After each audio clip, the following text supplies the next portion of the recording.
যে গত তিনটা নির্বাচনে যারা কমিশনার ছিলেন কিংবা গুরুত্বপূর্ণ দায়িত্ব পালন করেছেন তাদের সাথে কথা বলে তাদের কাছ থেকে শুনতে যে কি হয়েছে, তাদের দায় তারা কেন করতে পারেন নাই। আমরা যাতে ইনফ্যাক্ট এনআইডির সাথে যদি যুক্ত হয় তাহলে নির্বাচনের আগের দিনে ভোটার হতে পারবে, সেই রকম যাতে হওয়া যায়, অটোমেটিক স্বয়ংক্রিয়ভাবে হওয়া যায়, আমরা সেই সব বিষয়ে বিবেচনা নিচ্ছি এবং আমরা সুপারিশ করব এবং অনেক সুপারিশ আসছে ওই যে ব্যতিক্রমধর্মী এবং সাংঘর্ষিকও অনেকগুলো। তো আমরা সবগুলো বিবেচনা নিয়ে আমাদের সর্বোচ্চ বিবেচনা শক্তি ব্যবহার করে আমরা প্রস্তাব করব। আর যে রোটেশনাল পদ্ধতির কথা বলেছেন, রোটেশনাল পদ্ধতি এবং ওনাদের প্রস্তাব ছিল যে 100 আসনে নারীদের জন্য সরাসরি নির্বাচনের ব্যবস্থা করা। যে তাহলে 100 আসনে যদি সরাসরি নারীদের জন্য নির্বাচনের ব্যবস্থা করতে হয় তাহলে 400 আসন করতে হবে আমাদের সংসদের। 400 আসন করে 100টা নির্ধারণ করতে হবে, সেখানে শুধু নারীরাই প্রতিনিধিত্ব করবে। যোগ্য নারীরা এক দলের নারীরা আরেক দলের নারী ওই যে প্রার্থীদের সাথে প্রতিদ্বন্দ্বিতা করবে। তো এইখানে তাদের সরাসরি ওই যে কনস্টিটিউয়েন্সি থাকবে এবং নির্বাচন হবে। ওই যে এখন তো শুধু মনোনয়ন হয়, নির্বাচন হয় না।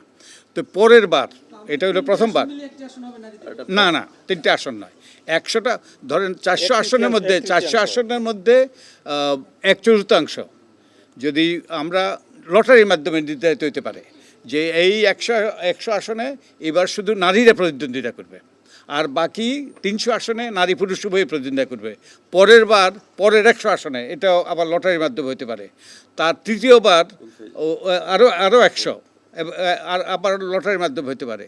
চতুর্থবার ওই যে শেষ 100। তো এই 4 টার্মের মধ্যে প্রত্যেকটা আসন থেকে একজন নারী সরাসরি অন্যদের সাথে প্রতিদ্বন্দ্বিতা করে যোগ্যতার ভিত্তিতে নির্বাচিত হয়ে আসার সুযোগ পাবে।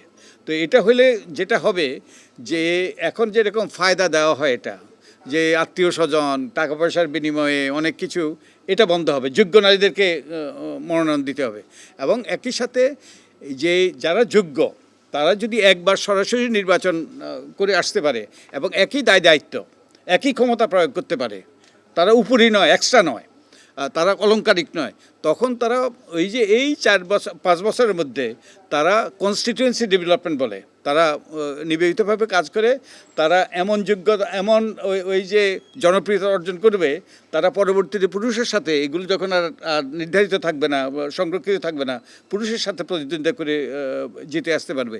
এই ধরনের পদ্ধতি কিন্তু পশ্চিমবঙ্গের, কেরালার, ভারতের স্থানীয় সরকার পর্যায়ে আছে এবং ওখানে যেমন কিছুদিন আগেও পশ্চিমবঙ্গে 1/3 নারীদের জন্য সংরক্ষিত ছিল এই রকম ঘূর্ণায়মান পদ্ধতিতে, কিন্তু বাস্তবে নারীদের প্রতিনিধিত্ব ছিল অনেক বেশি, কারণ ওই সরাসরি আসন থেকে তারা নির্বাচিত হয়ে আসার সুযোগ পেয়েছিল, যার ফলে সত্যিকার অর্থে যোগ্য নারীরা ক্ষমতায়িত হয় এবং একঝাঁক নারী নেতৃত্ব গড়ে ওঠে এবং নারীদের প্রতি যে বঞ্চনা বৈষম্য সেটার অবসান ঘটে। যারা নারীরা যাতে যে আমাদের মতো সকলের মতো ওই যে first class citizen, not second class citizen, ওটা নিশ্চিত করার ওনারা প্রস্তাব দিয়েছেন। তো সাবেক 3 কমিশনের ব্যাপারে আমরা আলোচনা করেছি।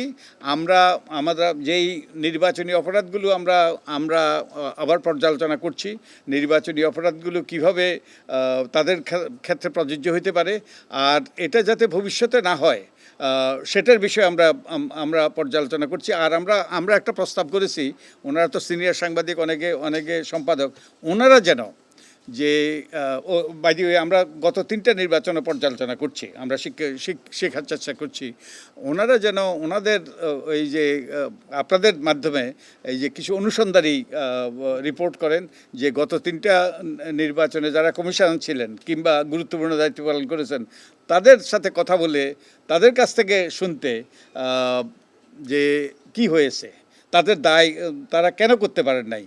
তো আমরা ওনাদেরকে অনুরোধটা করেছি যাতে এই অনুসন্ধানী রিপোর্টটা করার জন্য। যেটা বলছেন যে এটা সাংবাদিকদের পক্ষে ছেড়ে দিচ্ছেন, এস কমিশন হিসেবে কি আপনি সেই তদন্তটা বা সেই জায়গাটা আপনারা সার্চ করবেন? আমাদের পক্ষে ফ্যাক্ট ফাইন্ডিং এর জন্য এই দায়িত্বটা সাংবাদিকদের উপর রিকোয়েস্ট করা হয়েছে। জি, আমরা তদন্ত সংস্থা নয়, আমরা আমরা প্রস্তাব করার কিন্তু আমরা তথ্য সংগ্রহ করার চেষ্টা করছি এবং আমরা আপনাদের সকলের কাছ থেকে আমরা সহায়তা চাচ্ছি এবং যাতে আমরা ওই যে এবং আমরা গত 3টা নির্বাচনকে পর্যালোচনা করছি এবং যার ভিত্তিতে আমরা ওই শিক্ষা নিয়ে আমরা ওই যে প্রস্তাব করব, তো আপনাদের সকলের সহায়তা দরকার।